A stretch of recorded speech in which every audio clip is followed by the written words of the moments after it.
तो शुभेंदु अधिकारी ने ये जो फैसला लिया है कि सड़क पर अब नमाज प्रतिबंधित होगी, ये कोई अनैतिक फैसला नहीं है। सुप्रीम कोर्ट के भी इस पर ऑर्डर्स हैं। इलाहाबाद हाई कोर्ट का भी मैंने आपको आदेश बताया, ये तो मई 2026 की ही बात है कि सार्वजनिक जगहों का इस्तेमाल इस तरीके से नहीं किया जा सकता। भाई शबे बारात तो निकलती है, मुहर्रम का जुलूस भी निकलता है, आराम से निकलता है, कोई दिक्कत आड़े नहीं आती। बसंत पंचमी की भी पूजा होती है, काली पूजा होती है पश्चिम बंगाल में, उसका भी प्रोसेशन निकलता है, हनुमान जयंती का भी प्रोसेशन निकलता है। तो प्रोसेशन निकालने में कोई आपत्ति नहीं है, लेकिन हर जुमे के दिन नमाज पढ़ने के लिए अगर आप सड़क को अवरुद्ध करेंगे तो आपके ऊपर कानूनी हंटर चलाया जाएगा। तो ये तीसरी बात हो गई। चौथी बात, मस्जिदों पे तेज आवाज पर लाउड स्पीकर बजाना यह भी प्रतिबंधित कर दिया गया है। अब इसकी आवश्यकता क्यों है, ये बात समझने की जरूरत है। अब ये केवल मस्जिद पर लाउड स्पीकर की बात नहीं है, मंदिर पर भी लाउड स्पीकर की बात है। आप फर्ज करिए, मैं एक उदाहरण के साथ आपके सामने ये बात रखती हूँ। मान लीजिए मोहल्ले में किसी के 12वीं की या 10वीं के बोर्ड की परीक्षा है, या कोई नीट की तैयारी कर रहा है, कोई जेईई एडवांस की तैयारी कर रहा है, कोई यूपीएससी की तैयारी कर रहा है। वो सुबह 4 बजे बैठ के, 3 बजे बैठ के, 6 बजे बैठ के पढ़ाई कर रहा है।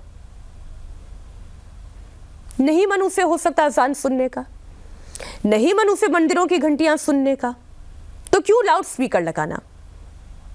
अब जिसे आरती सुनने का मन है वो मंदिर जाएगा, जिसे अजान सुनने का मन है वो मस्जिद चला जाएगा, जिसे वहां पर अजान पढ़नी है, जिसे नमाज अता करनी है वो मस्जिद में जाके कर लेगा। क्यों लाउड स्पीकर बजाना। आप समझ रहे हैं मेरी बात को। जब आप डेमोक्रेटिक नजरिए से किसी फैसले को देखेंगे तो वो फैसला बहुत उचित आपको दिखाई देगा, और जैसे आप उसे किसी पॉलिटिकल चश्मे से देखने लगेंगे तब वही फैसला आपको अनुचित दिखाई देने लगेगा। जैसे सड़क पर नमाज पढ़ना उस रास्ते से गुजरने वाले किसी आम राहगीर के लिए, किसी यात्री के लिए, किसी एम्बुलेंस के लिए खतरनाक है, ठीक वैसे ही मस्जिदों पर लाउड स्पीकर बजाना, मंदिरों पर लाउड स्पीकर बजाना, ये आम लोगों के लिए ये अनुचित है। और ये फैसला ले लिया गया। इस फैसले को लेकर भी बड़ी खबर बन गई, बड़ा हंगामा हो गया। पुलिस थाने का घेराव कर लिया गया पश्चिम बंगाल में, जमकर वहां पर तोड़फोड़ मचाई गई, सार्वजनिक गाड़ियों को भी नुकसान पहुंचाया गया, अतिरिक्त पुलिस फोर्स को वहां पर तैनात किया गया, और उसके बाद फिर कायदे से समझाया गया, और जिसने जो नुकसान किया है उसका हर्जाना भी उन्हीं से वसूला जाएगा। ऐसे पोस्टर चस्पा कर दिए गए, नोटिस चस्पा कर दिए गए पुलिस की ओर से, सरकार की ओर से। ये भी यूपी वाला मॉडल है, आप याद करिए। जो दंगा करेगा, दंगे से हुआ हुआ नुकसान उसी की पॉकेट से वसूला जाएगा। तो अभी तक जो पुचकार कर, सहला कर, प्यार से, मोहब्बत से रखा जा रहा था कि भाई तुम ही तुम हो, हम क्या हैं,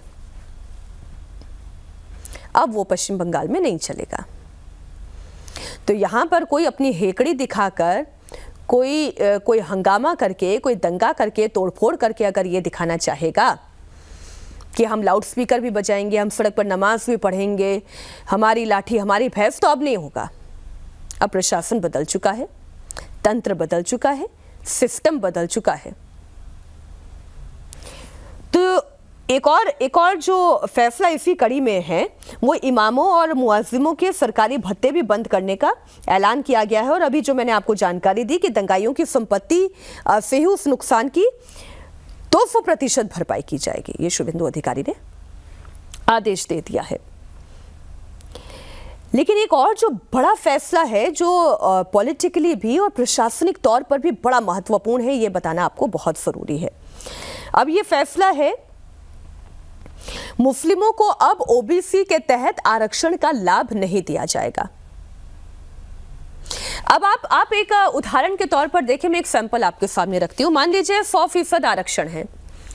अब 100% आरक्षण में 27% ओबीसी का कोटा हो गया, 10% ईडब्ल्यूएस का कोटा हो गया, 19% आप मान लीजिए एसटी एससी का कोटा हो गया। इसी तरीके से और इसकी जो कैटेगरीज है उसमें आपको, क्योंकि आप जानते हैं कि धर्म के आधार पर हमारे देश में कोटे का कोई प्रावधान नहीं है।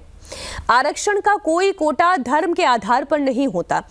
जो आखिरी जो इकोनॉमिक वीकर सेक्शन के लिए कोटा निर्धारित किया गया था वो 10% का था। लेकिन सरकारें बड़ी चालाकी से अपने वोट बैंक की राजनीति के लिए क्या करती हैं, तुष्टीकरण की नीति के तहत मुसलमानों को पश्चिम बंगाल में ओबीसी के तहत आरक्षण का लाभ दिया जा रहा था। और ये किसके राज में हुआ? ये पश्चिम बंगाल में ममता बनर्जी सरकार के राज में हुआ।